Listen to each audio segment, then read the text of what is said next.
का, माटी का। दूसरे नंबर पर तांबे का, ताम्र पात्र होता है ना, ये बहुत अच्छा है पानी रखने। तीसरे नंबर पर चांदी का।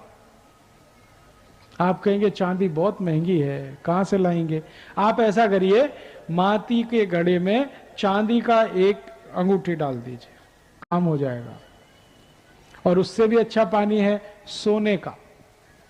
अब सोना तो और भी महंगा है, हाँ महंगा है, लेकिन कोई पात्र में पानी रख के एक अंगूठी सोने की डाल दीजिए, चार्ज होता रहेगा।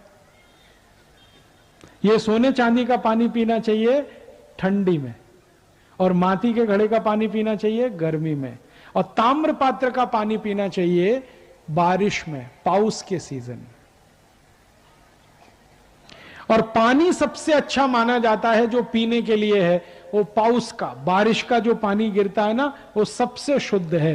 तो आपके